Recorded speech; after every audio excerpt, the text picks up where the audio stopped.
Annuité et points, ces modes différents de fonctionnement ont un impact sur le calcul des retraites.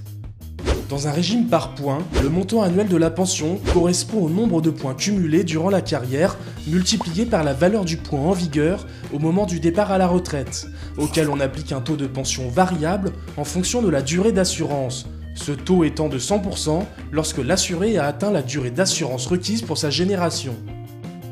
Le calcul est nettement plus complexe dans les régimes par annuité. Le montant de la pension représente 50% dans le secteur privé ou 75% dans le secteur public du salaire de référence, qui équivaut à la moyenne des 25 meilleures années de salaire dans la limite des plafonds annuels de la sécurité sociale dans le privé ou à la moyenne des 6 derniers mois de traitement indiciaire hors prime dans le public. Si l'assuré ne respecte pas sa durée d'assurance, c'est-à-dire le nombre de trimestres requis, le taux de pension de 50% ou 75% est minoré de 1,25% par trimestre manquant. Il est donc important de disposer de tous ces trimestres. En France, la quasi-totalité des régimes de retraite de base fonctionnent en annuité, c'est-à-dire que les cotisations vieillesse valident des trimestres de retraite. L'ensemble des régimes de retraite complémentaires fonctionnent quant à eux par points. Les cotisations vieillesse permettent alors d'acquérir des points de retraite. Des particularités existent cependant.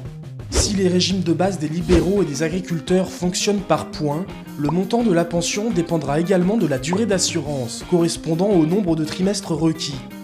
Dans le secteur privé, lorsqu'un assuré ne justifie pas de sa durée d'assurance au régime de base, un coefficient de minoration est aussi appliqué sur sa pension complémentaire.